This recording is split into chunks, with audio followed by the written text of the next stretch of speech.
Hello, this tutorial is for the proof of service of the summons. This can be used whenever you file an action for dissolution, an action for parentage, or an action for custody and visitation. This form is necessary to prove to the judge that you have legally and validly served the other party with the summons and petition and other necessary documents. So here's how you fill it out. You start by typing in or writing in your name, your street address, your city, state, and zip code. Um, It's helpful if you put in your telephone number. It's helpful if you put in your email address. The court, so I am in Siskiyou County, and if you were filing this in Siskiyou County, then you would type in Siskiyou. The street address is 311 4th Street. The mailing address is 311 4th Street, room 206. City, Wairika 96097, and branch name is family/civil. Petitioner is the person who filed the papers to start the divorce. Um, it is probably you because this proof of service is really only for the petitioner to fill out and file. So the petitioner is person who filed first, and respondent is person you are divorcing or seeking paternity or um, seeking custody order from. Um, the case number, by the time you are ready to file the proof of service, you should have a case number. In Siskiyou County, if it's a divorce case, your case number starts with FL, then the two-digit year, and then the file number. If it's a case for parentage, it'll be SP, the two-digit year, and then the file number. And if it's a custody case, it'll be CU, the year, and the file number. Okay, so let's scroll down to number 1 here. If you are filing this proof of service as part of a dissolution, uh, either of marriage or domestic partnership, then you will check box A. Now, if you'll read here, it says that the person who served the respondent with copies of, and then it gives you a list of things. So the petition, which is this FL-100, the summons, which is FL-110, and you have to provide the respondent with a blank form, FL-120, which is the response. Okay, now let's say that this was a case for paternity or parentage. It's the same thing. You'll click this box or mark that box if you have this printed out. And again, you have to serve the petition, the summons, and a blank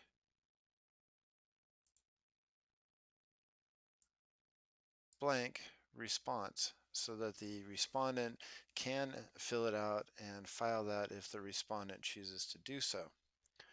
Okay, let's imagine that this was just for custody and support. Then again, you have to file the petition, then you have to file the summons and a blank response. It gives you the form numbers, and if you were looking at this form online, these are all hyperlinks that will take you to blank or fillable PDF files so you can fill them out. You leave the responses blank because those are for the other parent to fill out if he or she chooses. Okay, in a lot of cases you will be serving the other party with more than just the petition and summons and a blank response. So let's look at paragraph D. We'll mark the paragraph D. If you are filing any case that involves a child under the age of 18, you have to file and serve this blank declaration under the Uniform Child Custody Jurisdiction and Enforcement Act. Please do note that the proof of service says that you are filing a completed and a blank of this form. It's the same for every form on here. If you file a, let's just say, disclosure form because you're getting a divorce, not only do you have to file the declaration of disclosure, but you have to file a blank one so the other party can fill it out and file it if he or she chooses. This particular form captures all of the common documents and forms that have to be filed and served at the start of every case. There may be some forms on here that you are not going to use. For example, if you are not going to file or serve a schedule of assets and debts, that's fine, you can leave it blank. However, if you have any of these documents to serve, an income and expense declaration is a common form to file and serve. You just have to mark the box and then print out a blank form so that you can comply with what the law requires and actually serve the other party with the blanks that are necessary. Okay, if you have some form that is being served at the same time as the rest of these forms and it is not on this list, mark the box for other and then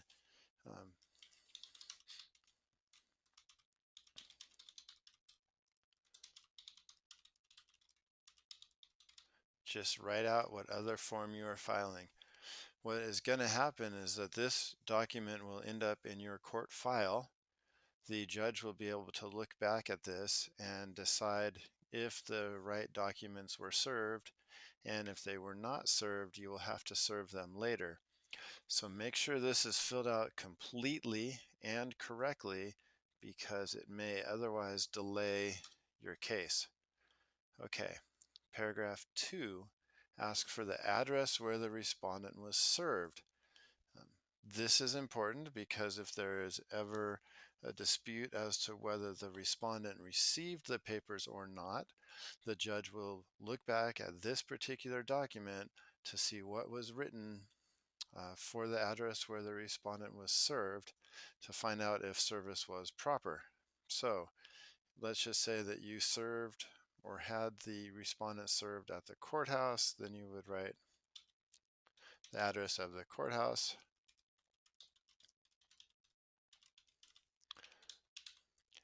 But just keep in mind that wherever the service happened, that address has to be written or typed in here. Number 3 asks for the manner in which service happened. Okay, the ideal service in California is personal service, which means some person who is not the petitioner or the respondent and who is at least 18 hand delivered the forms listed in paragraph 1 to the respondent at the address in paragraph 2 on the date, so date of service and approximate time of service. For example, if you had the respondent served on January 1st, 2019, so we'll put in, and let's say it happened at lunch, so that was approximately 12, then that's what you need to fill in. So that is preferred, to have personal service of the other party. You can also do the service by substitute service, which means that you went to the respondent's home or business to serve the respondent. The respondent wasn't there, but there was someone who was at least 18. If you look at this for business, it says someone who was at least 18 years of age and was apparently in charge of the office or place of business of the respondent. Um, for example, if you went to the respondent's work and you gave the papers to the manager, that would probably be fine. You would then have to write in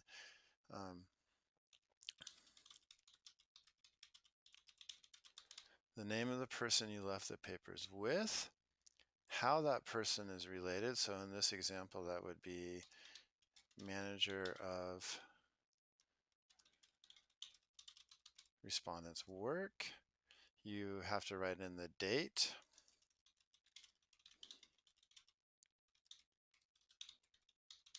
And the time, so maybe this happened at 1.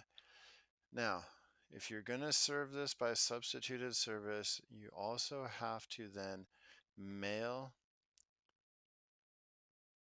copies of everything you served to the respondent at the same place where you left the copy. So basically you will have to leave copies with the manager and then serve by mail additional copies at that exact same address um, in order to make this service effective. And again, there's more to it. You have to then attach a declaration of diligence, which means a statement made by the person who tried to serve by personal service, explaining that he or she tried on several different occasions to serve defendant personally, serve respondent personally, and respondent could not be located for personal service. So if you want to do by substitute service, you have to have tried several times to serve respondent personally. Then you have to leave the papers with someone who is at least 18, either at respondent's business or home. Then you have to also serve a copy of the papers to respondent at the address where you left them. And you have to have the person who did all of this service file a declaration explaining that they could not serve personally for whatever reasons and after so many attempts. Okay, now let's scroll down. Okay, it is possible that the person you are serving will just accept the papers and sign an acknowledgement that he or she received the papers and then mail that back to you. And if that's going to happen, then mark box 3C, which means that you will have to have somebody mail a copy of all of the papers to the respondent along with, and you'll notice it says 2 copies of a notice and acknowledgement of receipt, which is form FL-117, and a postage paid return envelope addressed to the person who is doing the service. Basically what happens is you will have someone send the papers to the respondent. The respondent will sign one of the notice of acknowledgement of receipt and mail that back to the person doing the service, who will then file that with the court. That is useful and acceptable in cases where the respondent is agreeable to receive the service this way. There isn't going to be a dispute later as to whether or not the respondent received the papers, and in cases where it's just inconvenient to otherwise personally serve the respondent. If the respondent lives in another state, then you can have them served by mail if you do a certified mail with a return receipt requested, which means that the respondent actually has to sign for the letter or mail. You will have to attach a copy of the respondent's signed receipt to the proof of service, and service can be accomplished that way. Um, other I'm not going to get into other methods of serving the respondent because the first three methods should encompass everything that you will be able to do. If you have another valid method of service besides what's listed, um, that's where you would put it on paragraph D. However, I don't recommend doing that. I think that one of the tried and true methods of service that's on the form is probably your safest bet. It's important that service occur properly, otherwise the whole case may be delayed. Okay, paragraph number 4. The person who is serving the papers, either in person, by substituted service, or by mail, has to type or write